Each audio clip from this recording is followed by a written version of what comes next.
उदय शंकर ओझा की 5वीं पुण्यतिथि पर आकर सभी दलों के नेता, कांग्रेस प्रदेश कमेटी के अध्यक्ष राजेश ठाकुर और कांग्रेस प्रदेश कमेटी के प्रवक्ता आभा सिन्हा, राजीव रंजन प्रसाद और अन्य कांग्रेस के नेता मौजूद रहे और भाजपा से झारखंड बीजेपी के प्रदेश अध्यक्ष और राज्यसभा सांसद दीपक प्रकाश और सीपी सिंह, नवीन जायसवाल, मेयर आशा लकड़ा, चेंबर से पूर्व अध्यक्ष धीरज तनेजा, वर्तमान अध्यक्ष कुणाल अजवानी और उदय शंकर ओझा के छोटे भाई ललित ओझा ने बताया, गरीबों के नेता के तौर पर संगठन याद करता रहेगा और गरीबों का मसीहा भी बताया और संघर्षशील व्यक्ति के तौर पर मजदूर लोग हमेशा याद करते रहे और बताया कि उदय शंकर का स्थान कोई ले नहीं सकता। वह हमेशा गरीबों को साथ लेकर चलते थे और उनके 5वीं पुण्यतिथि पर कोरोना का एक कैंप लगाया गया जिसमें 200 से 300 लोगों ने कोरोना का वैक्सीन लिया। सामाजिक, धार्मिक और संगठनों के लोग यहाँ पर आए, उनका धन्यवाद करते हैं। देखिए, उदय शंकर ओझा जी की आज 5वीं पुण्यतिथि है। मेरा और उदय शंकर ओझा जी के व्यक्तिगत संबंध 40 वर्ष बचपन से लेकर के छात्र राजनीति में भी हम सब लोग साथ रहे, अलग अलग संगठन में जरूर काम किए, लेकिन कुछ ऐसे मुद्दे थे जो कॉमन मुद्दे थे, उस पर हम सब लोग मिलकर के लड़ते थे, संघर्ष करते थे। और सच में ऐसे व्यक्तित्व को आज हम फिर याद इसलिए कर रहे हैं कि समाज के दबे कुचले मजदूरों के बारे में, अन्याय के खिलाफ संघर्ष करने वाले व्यक्तित्व के रूप में उभरे और हम सब लोगों की मित्रवत संबंध अंतिम समय तक रहे। और आज मुझे ज़्यादा याद इसलिए आ रहा है कि आज झारखंड में ऐसे राजनीतिक कार्यकर्ता की जरूरत है। मैं उनको इस अवसर पर अपनी ओर से, भारतीय जनता पार्टी झारखंड प्रदेश की ओर से उनको भावभीनी श्रद्धांजलि भी अर्पित करने के लिए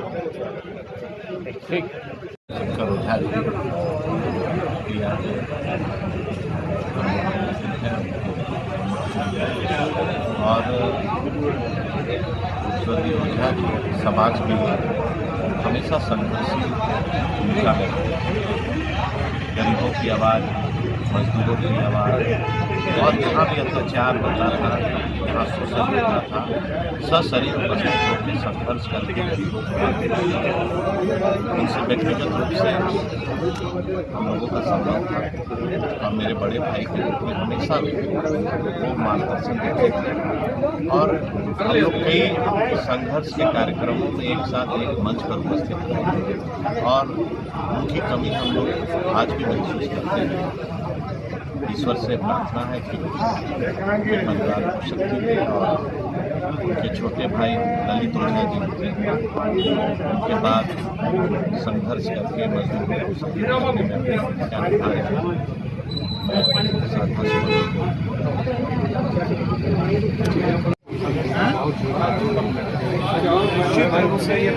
आज से 5 वर्ष पहले हम सब जुड़ा हुए और ऐसा बड़ा आज भी उनकी लोकप्रियता, समाज में स्वीकार्यता हम लोग याद करते हैं। यही कारण है कि आज 5 वर्ष के बाद भी श्रद्धांजलि सभा में आप देखेंगे कि लोग अपनी प्रतिबद्धताओं को छोड़ करके एक साथ यहाँ श्रद्धांजलि देने के लिए पहुँचे हैं। आज भी हम उनके व्यक्तित्व और कृतित्व से कुछ ग्रहण करते हैं। शहर में कोई भी बड़ा आयोजन होता था, संगति ओझा जी उपस्थित रहते और मेरा तो व्यक्तिगत क्षति मैं मानता हूँ, कई ऐसे आयोजनों का साक्षी मैं रहा हूँ जिसमें उनके सहयोग से मैं बड़ा आयोजन कर पाता था। मैं आपके चैनल के माध्यम से भी उनको अपनी श्रद्धांजलि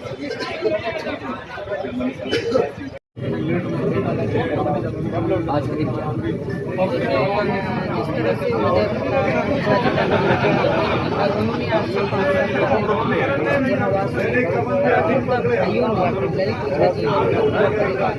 श्रद्धांजलि का भव्य आयोजन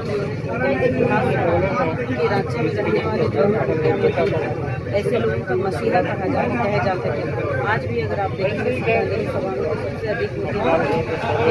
उनके सुख में, दुख में हर समय खड़े होते थे। रांची रोड की अगर बात करते हैं तो उदय शंकर ओझा जी का नाम सामने आता है। पूरे रांची में उनके ऊपर में उन्होंने संस्कृति संस्कृति और धर्म पर भी बहुत विश्वास करते थे, चाहे वो दुर्गा पूजा समिति हो या महादेव मंडल हो या शिव बारात हो। तो कहीं ना कहीं रांची में दिखते थे। उन्होंने ऐसा काम किया जो अपने नाम को स्थापित किया है, उनको जागृत रहने के लिए, उनको जीवंत रहने के लिए हर पुण्यतिथि हर समय याद किया जाता है। सिर्फ पुण्यतिथि में ही नहीं, उनके परिवार वालों से भी बात करेंगे। अभी उनका भाई ललित ओझा जी हैं, तो उनके साथ मिलकर के भी हम लोग कहते हैं कि उनके जैसा विचार किसी का नहीं हो सकता है। वो कहीं भी रहते थे, सभी समाज सभी संगठन के साथ होकर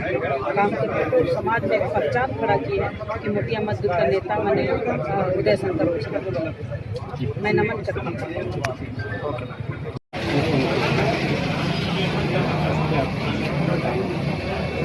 देखिए, उनकी 5वीं पुण्यतिथि पर विशेष तौर पर बोलना तो हमारे लिए बहुत मुश्किल है, क्योंकि सभी नहीं बने हैं उस भावना को व्यक्त करने के लिए। जो सामाजिक, धार्मिक और राजनीतिक रिक्तता और शून्यता उनके जाने से हुई है, उसकी भरपाई तो बहुत मुश्किल है। और आज आप देख रहे हैं कि उनकी 5वीं पुण्यतिथि पर भारतीय जनता पार्टी के आदरणीय प्रदेश अध्यक्ष दीपक प्रकाश जी सबसे पहले पहुंचे और श्रद्धासुमन अर्पित किए। और दलगत भावना से जैसे ऊपर उठकर उनकी अपनी पहचान थी, अपनी विशिष्टता थी, अपना संबंध था, वैसे ही आज सभी दलों के लोग, सामाजिक संगठन के लोग, धार्मिक संगठन के लोग आज 5 साल बाद भी उनको याद करते हैं अपने भाई की तरह, गरीबों के मसीहा के तौर पर। सामाजिक संगठन याद करते हैं अपने संरक्षक के रूप में,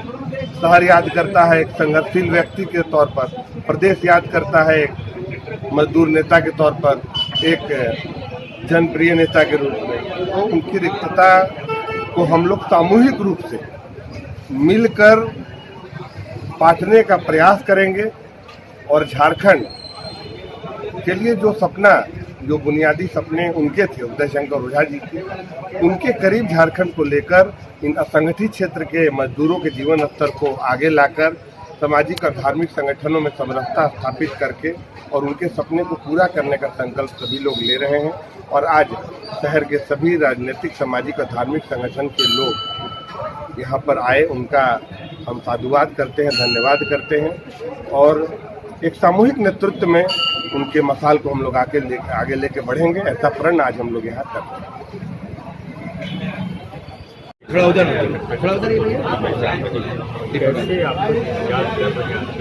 देखिए, आज ही के दिन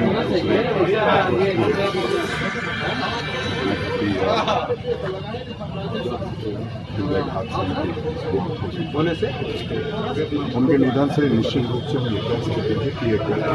पूरा जो रांची शहर था वो मरमहा था, रो रहा था और पूरा झारखंड और लगातार जो अभी भी आज भी हम देखते हैं, चाहे वो कोई कितना भी बड़ा त्यौहार हो, कोई कितनी बड़ी सभा हो, आयोजन हो, उदय शंकर ओझा की पर्सनालिटी ऐसी थी जो जाते थे तो लगता था कि उस सभा में, उस कार्यक्रम में रौनक आई। तो ऐसा व्यक्ति बहुत कम शहर में होते हैं और समाज सेवा के क्षेत्र में जो उनका काम रहा, जो मोतिया मजदूरों की लड़ाई लड़ते रहे, उसके बाद कहीं न कहीं ये दिखाई देता है कि जो इस तरह के जो धार्मिक संस्था होते थे उन सब में बहुत शून्य की स्थिति बनी है। अभी अगर देखेंगे तो उदय शंकर ओझा जी की जगह कोई नहीं दे पाया। तो आप लोग उम्मीद करते हैं कि बहुत जल्द सब लोग रात में चलते हुए कोई व्यक्ति ऐसा आगे आएगा, लेकिन इनकी कमी पूरी नहीं की जा सकती है।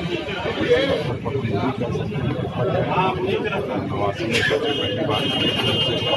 तो हमको लगा था कि लोगों को जीता रहने वाले और लगातार उनके साथ से बहुत संजीदगी से मिलते थे और बहुत खुले दिल से मिलते थे। निश्चित रूप से जब भी पुण्यतिथि को जरूर होती हो, लेकिन